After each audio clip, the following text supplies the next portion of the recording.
Like I said, I look after the emissions avoidance team in the technical assessment and support branch, and we look after about half the methods for the emissions reduction fund. So I have three key messages for today, and I'll repeat them several times. Firstly, for the emissions reduction fund, there's still money to allocate. So it's been around for a while. Maybe it's not on everyone's thought processes, but there's still $300 million to allocate to projects. The second point is that this sector has been engaged with the scheme exceptionally well over the years, and even before it became the emissions reduction fund. But I just want to make really clear there are methods which you may not be thinking about, in that the fund does support alternative waste treatment and it does support source separated waste. Then the third point I just want to make is that this year, in some ways for the Australian government, is a year of reviews. So we have the climate policy review, which is really going to be looking at what's going to be happening to climate policy post-2020. There's also the Finkel electricity review. So if you're looking at generating electricity using whatever method, it's useful for you to engage in that review, which is coming to a close in the next month or so. And then there's two schemes that the regulator implements, which are also having a review, which is legislated. One is the Emissions Reduction Fund, and the other one is the National Greenhouse and Energy Reporting. So it's a year of reviews. If you want things to change in the policy space or in the space of different programs, this is the year to engage.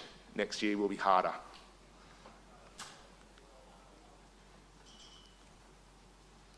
So I'm just going to talk about the Clean Energy Regulator. So we implement programs. So if you want to find out about the Emissions Reduction Fund and how to put in place a project, come and talk to us. If you want to change the method that underpins the project, go talk to the department. So we implement programs. So the ones that we implement are up on the board. So we have the Emissions Reduction Fund, which is what I'm going to talk about most today, and that really provides payment for abatement and allows companies to create carbon credit units which they can sell to the government if they wish to. The next one is the safeguard mechanism, which is part of the Emissions Reduction Fund but also ties into the National Greenhouse and Energy Reporting Scheme. So there's a set of very large facilities which have very large emissions, which have obligations to make sure they don't increase their emissions over time. So to make sure that any gains created from the Emissions Reduction Fund are not offset by increases from those very large facilities. We then have National Greenhouse and Energy Reporting. That's been around for some time. It started in 2008, 2009, and that's an obligation that facilities have if they meet certain thresholds in relation to greenhouse gas emissions or energy production or consumption. And finally, we have the Renewable Energy Target. So that's the scheme that the government has in place to really look at how we can shift Australia's electricity production and really support the renewable energy industry to allow a large proportion of renewable energy to be produced for our economy. So looking at these schemes, some are voluntary and some are not. And confusingly, one of them has got elements of being voluntary and involuntary. So looking at the Emissions Reduction Fund, totally voluntary. You don't want to talk to us, you don't need to take part in a project, you don't need to engage. If you are a safeguard facility, you do need to engage. National Greenhouse Energy Reporting is involuntary. You must do it if you meet one of the reporting thresholds. And finally, the Renewable Energy Target, there's elements which are involuntary. So if you're a liable entity that retails electricity, you have obligations to fulfill in terms of making sure you retire certificates every year, renewable energy certificates. But in terms of who takes part and where those certificates come from and how they're created, that's involuntary. So underpinning our schemes, we have various systems to help us collect information and engage with our clients.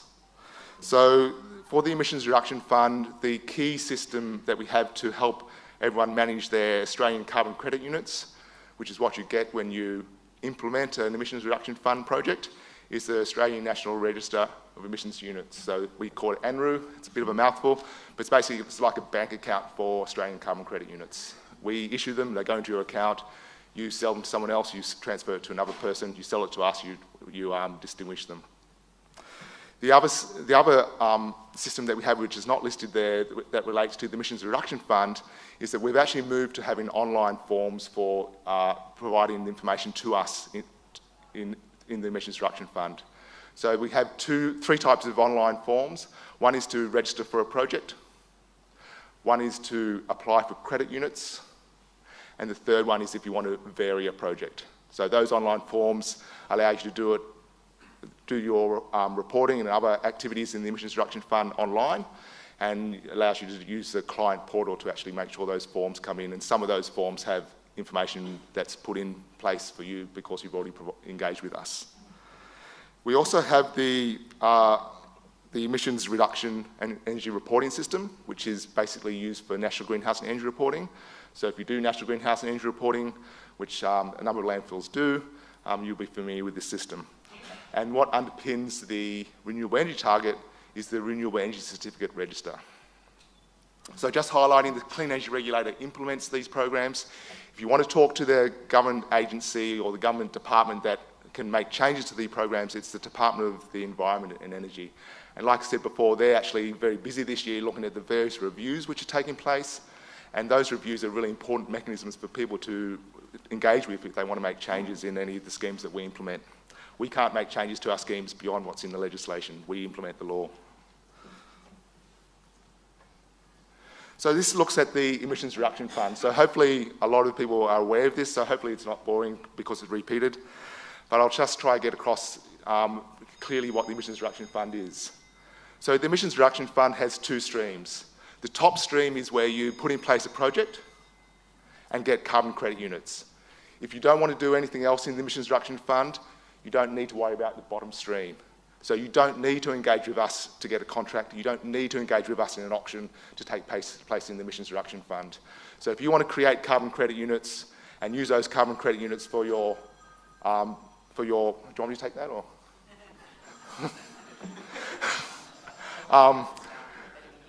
All right, okay. So if you want to engage in the emissions reduction fund and create carbon credit units, then you need to take part in the top stream. If you want to sell those carbon credit units to the government for a guaranteed contract price over the life of your project, then that's when you take part in the second stream. And some of the terms we use can be a bit confusing. So we use the term auction, and we've just had the 5th auction for the emissions reduction fund. An auction is not where you go and sell your credit units. An auction is where you determine the price of your credit units. So you bid a price, and if you're successful, you are then able to use that price and put that into your contract with the government. That contract is in place. We have obligations to purchase the units. You have obligations to provide them at certain time periods. So the auction is not an auction of units. It's a way of setting the price. So hopefully that explains the emissions reduction fund. Like I said, I can take more questions at the end. But the first part is putting in place your project, getting your credit units, and just being really clear about making sure you get those credit units. Be aware, and this is one of the costs of the emissions reduction fund for people who undertake projects, there are auditing requirements for the first part where you create credit units. So for some of those crediting reports, they do need to be audited. So I talked about the auction. So remember, that is where we set the price. So in April, we had our most recent auction, and this talks about the results of that auction. So I can go through the results, and I will. So the average price that we gave for the auction is $11.82. So that's what you get for every carbon credit unit created, and a carbon credit unit relates to a tonne of abatement. So we also had, it was quite a small auction. We had 38 projects which were successful in the auction, and that resulted in 31 contracts being allocated. So there are people out there with contracts for up to 7 years, which guarantees that the government will purchase those units that they create from their project or other sources, and then and guarantees the price that they will get. With the contracts, there are obligations to fulfill those contracts. So if your project doesn't produce the units, then you do need to obtain the units from somewhere to fulfill the contract. Obviously, we can talk about various situations with the contract. It's not my area, but there is the ability to vary contracts and change contracts in terms of delivery dates. But they are contracts that are in place with obligations on both sides. So,